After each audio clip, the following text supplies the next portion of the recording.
हालिया जो इख्तिताम हुआ असेंबली सेशन, उसके बारे में एम्प्लॉय डायरेक्शन कमेटी या आम मुलाजिम बिलखुसूस टेलीविजर्स क्या सोचते हैं और उनका क्या रद्द अमल है, उसको मैं आपके सामने लाना चाहता हूँ। सबसे पहले तो ऑनरेबल सीएम साहब ने जो कहा कि 6 महीने का कमेटी बनाई है, जब तक कमेटी रिपोर्ट नहीं देगी। उन्होंने ये भी कहा कि उन्होंने बहुत सारा काम किया है और कुछ काम बाकी है। इसका मतलब है कि वो कमेटी के साथ राब्ते में है। अगर सीएम साहब को ऐसा लगता है कि उसमें और काम करने की जरूरत है, तो उनको फॉर्मली उस कमेटी की जो टाइम फ्रेम है उसको बढ़ाना चाहिए था। ऐसा कहना चाहिए था कि भाई आपको 6 महीने दिए गए थे, हमको 2 महीने और दे रहे हैं। इसको इनडेफिनिट ओपन छोड़ने का मतलब यह है कि अगर कमेटी साल भर भी अपना रिपोर्ट नहीं देगी, क्या तब भी हमें इंतजार करना होगा? हम सीएम साहब से कहना चाहते हैं, हम कमेटी के हक में हैं। आपने कमेटी बनाई है, 6 महीने दिए, 8 महीने हो गए। अगर आपको लगता है और 2 महीने की जरूरत है, तो ऑफिशियली फिर उसका ऐलान किया जाए, उस ऑर्डर में लिखा जाए कि आपको 2 महीने और देते हैं। एक तो यह है। दूसरा, उन्होंने इस 5-6 रोज की असेंबली में एक कमेटी की रिपोर्ट भी आई, उसको एग्री भी कर दिया, जो उनके तनख्वाह के हवाले से थी। अवाम को पता होना चाहिए, एक और कमेटी बनी थी, revision of salary of legislators. उन्होंने अपनी सैलरी को एनहांस किया और वो कमेटी ने रिपोर्ट दी, उसमें कोई ताखिर नहीं हुई। और उस वक्त अगर आप याद होगा, ऑनरेबल सीएम साहब ने कहा इसमें जो पैसे लगेंगे वो मैं देख लूंगा कहां से अरेंज करूं। यानी इसका मतलब है कि अगर सीएम चाहे तो पैसे अरेंज हो सकते हैं।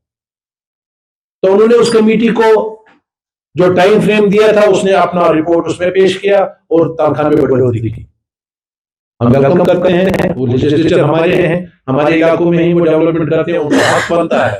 लेकिन साथ ही साथ उनको ये भी देखना है कि वो प्रोग्राम, उसको पॉलिसीज को ऑन ग्राउंड एग्जीक्यूट करता है। वो मुलाजिम 9,000 पे अपना गुजारा कर रहा है। यहां पे मैं ये भी कहना चाहूंगा, सीएम साहब, मिनिमम वेजेस एक्ट जो रिवाइज्ड है, जब तक कमेटी की रिपोर्ट आती है, वो असेंबली में ये भी कह सकते हैं, जब तक रिपोर्ट देती है कमेटी, जब तक हम तब तक हम मिनिमम वेजेस को इंप्लीमेंट करेंगे। हम अगर 27,000 नहीं, कम से कम 22-23,000 रुपए इनकी तनख्वाह कर लेते हैं, जब तक कि कमेटी की रिपोर्ट आती है। सीएम साहब ने वो भी नहीं किया। हमें पूरी उम्मीद थी कि वो इस असेंबली में डिलीविजर्स के हवाले से कुछ ना कुछ जरूर करेंगे। हमारे पास एग्जांपल है, वक्फ बोर्ड में ऑनरेबल चेयरपर्सन डॉक्टर दरख्शा इंद्रावी साहबा ने, उन्होंने कैसे अपने डिलीविजर्स का 4,000 से 14,000 किया, बल्कि 18,000 किया। उन्होंने यह साबित कर दिया कि जब when there is a will there is a way always। उसने कहा कि मैं इनको बढ़ाऊंगी, उन्होंने बढ़ाया। हमने उस वक्त अप्रिशिएट किया चेयरपर्सन साहिबा को।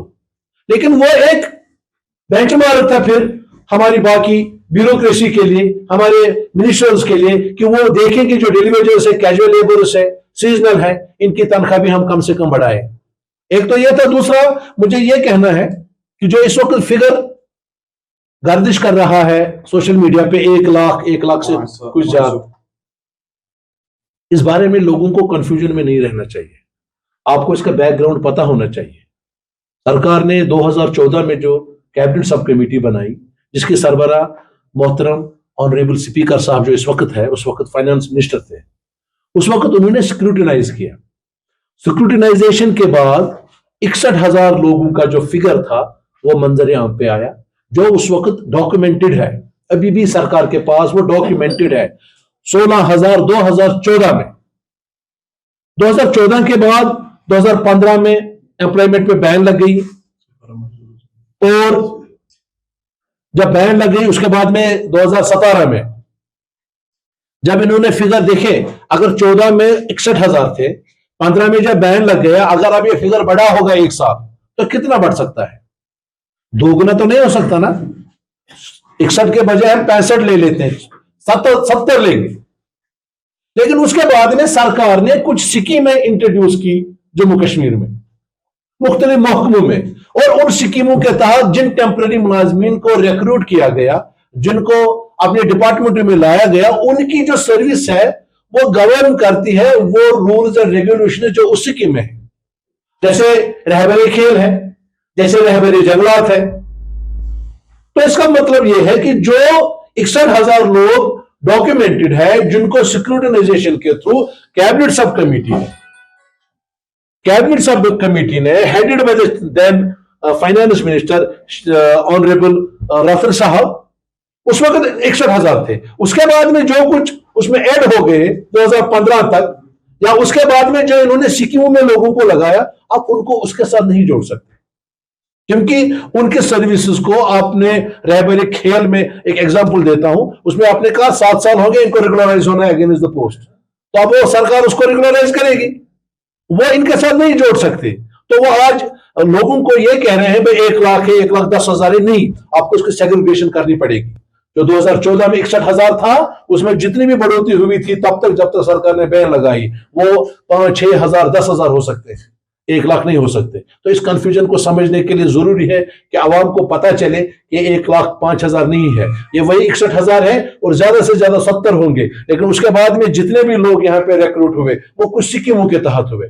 दूसरी बात जो हमने यहां पे सुना है सोशल मीडिया पे भी और बाकी ब्यूरोक्रेसी भी में भी, और मंत्री हजरात ने भी, एमएलए हजरात जो जिस बात पर चर्चा करते हैं कि वैकेंसी में इतनी वैकेंसी होनी चाहिए, आपको समझना चाहिए कि सरकार ने एक पर्टिकुलर महकमे में 41,000 लोगों को रेगुलराइज किया, पोस्टें नहीं थी।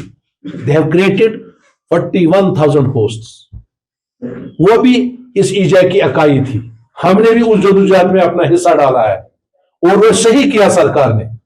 लेकिन मैं ये कह रहा हूं, अगर आपने उस वक्त 61,000 पोस्टें क्रिएट की और उसमें जो 4,400 करोड़ अप्रोक्सीमेटली सरकारी खजाने पे बोझ पड़ा, उसको भी बर्दाश्त किया। अगर आज आप इन 61,000 लोगों को रेगुलराइज करते हैं अगेंस्ट पोस्ट, मुझे नहीं लगता 2,400 से लेकर 2,600 करोड़ से ज्यादा इसमें खजाने पे कोई असर पड़ेगा। तो सरकार के लिए ये कोई एक्सक्यूज है ही नहीं कि पोस्ट है या नहीं। उस वक्त सुपर न्यूमररी पोस्ट को क्रिएट किया गया कि जो बंदा रेगुलर हो गया आज, ये रिटायर हो जाएगा तो ये पोस्ट खत्म हो जाएगी। उसकी वजह से किसी डिपार्टमेंट को अपने रिक्रूटमेंट रूल्स में कोई चेंज नहीं करनी पड़ी, क्रिएशन ऑफ पोस्ट नहीं करनी पड़ी। दूसरी बात यह है कि इस वक्त अगर 9,000 रुपए कोई तनख्वाह ले रहा है, यानी तकरीबन 35% financial implication already government bear कर रही है। जब इनको रेगुलराइज किया जाएगा तो जो उसकी जो फाइनेंशियल इंप्लीकेशन होगी उसका 30% से लेकर 40% तक सरकार अभी उसको बर्दाश्त कर रही है। और हम चाहते हैं, हम ये भी नहीं सरकार से कहते कि आप एक ऑर्डर में 61,000 लोगों को रेगुलराइज करो, हम कहते हैं फेज्ड मैनर में करो। एक इनिशिएटिव तो ले लो, आप इनिशिएटिव ले लो। आपके पास मैंडेट है 5 साल का, जैसे आप कह रहे हैं, आप इनको फेज्ड मैनर में देखिए। सबसे सीनियर जो है पहले उनका एक ग्रुप आप कर दो, आहिस्ता आहिस्ता करके हमें भी पता चलेगा। एक इनिशिएटिव लिया सरकार ने, एक ग्रुप को रेगुलराइज कर दिया, दूसरा कल होगा, तीसरा परसों होगा, इस तरीके से वो फेज्ड मैनर में करे। हम सरकार से ये नहीं कहते कि आप एक with the pen of stroke of a pen आप रेगुलराइज करो 61,000 लोगों को। तो हम यहां पे, जहां हमें जबरदस्त दुख हुआ कि इस सेशन में चीफ मिनिस्टर साहब ने मार्च में किया गया अपना वादा पूरा नहीं किया, और साथ ही साथ इस कमेटी को जो है टाइम बढ़ाया नहीं है, उसको ओपन छोड़ा है। इससे हमारे जहनों में खदशात पैदा हुए, लोगों में इज़्तिराब की हालत है। और इस वक्त हम, इससे पहले कि हम कोई और जदोजहद का रास्ता इख्तियार करें, हम यहाँ पे आपके माध्यम से अपने ऑनरेबल चीफ सेक्रेटरी साहब से गुजारिश करना चाहते हैं कि सीएम साहब ने अब बाल जो है वो ब्यूरोक्रेसी की कोर्ट में उन्होंने छोड़ी है। तो हम चाहते हैं कि चीफ सेक्रेटरी साहब इन मुलाजमीन का, इन मजलूमों का ख्याल करते हुए इस कमेटी की रिपोर्ट को जल्द से जल्द सरकार के सामने पेश करे, ताकि हम देखेंगे कि सरकार जो है वो किस तरीके से इस मामले को हैंडल करेगी। क्योंकि कुछ और खदशात भी मैं यहाँ पे कहना चाहूंगा। जब असेंबली में हमने देखा कि रूलिंग पार्टी के ही एक एमएलए ने एक बिल लाई टेलीविजन के हवाले से, हम उसका शुक्रिया भी अदा करते हैं, उन्होंने इतनी जरूरत का मुजाहिरा किया, उन्होंने बिल लाई। इसी तरह से हिज़्ब इख्तिलाफ में से एक लेजिस्लेचर ने डिलीवजर के हवाले से बिल लाई, उस बिल को एग्री नहीं किया गया जो हिज़्ब इख्तिलाफ में से लाई गई। उसके बाद में जो हिज़्ब इख्तिदार के एमएलए ने अपनी बिल लाई, उसको कहा गया कि आप इसको वापस ले लें। मसला यह है कि अगर सरकार वाकई तौर पे डिलीवजर्स का मसला हल करना चाहती है तो कोई हर्ज नहीं था हिज़्ब इख्तिलाफ की बिल को एक्सेप्ट करना या अपने ही लाए हुए नुमाइंदगी की बिल को एक्सेप्ट करके कानून पास करना। तो हमारे डिलीवजर्स पे, सीजनल्स पे, कैजुअल लेबर्स पे उस पर लागू किया जाए और उनकी तनख्वाहों को at par with Delhi, at par with Ladakh या जो भी यूनियन टेरिटरी में इस वक्त जो हमारी सिस्टर कंसर्न है उसमें जो लागू है वो इस पर लागू किया जाए। बसूरत दीगर अगर ऐसा कुछ नहीं होता है या सरकार फिर एक बार इसको टाल मटोल की पॉलिसी में ले जाती है तो एम्प्लॉय जॉइंट एक्शन कमेटी अपना प्रोग्राम तश्कील देगी और जदोजहद का रास्ता इख्तियार करेगी। उसकी तमाम ये कोई धमकी नहीं है, ये हम वो हुकूक कह रहे हैं जो हमें कॉन्स्टिट्यूशन ऑफ इंडिया ने दिया है, जो हमें लेबर लॉ ने दिया है। तो उसके बाद हमारे पास कोई चारा नहीं रहेगा, उसकी तमाम जिम्मेदारी जो है वो सरकार पर आएगी।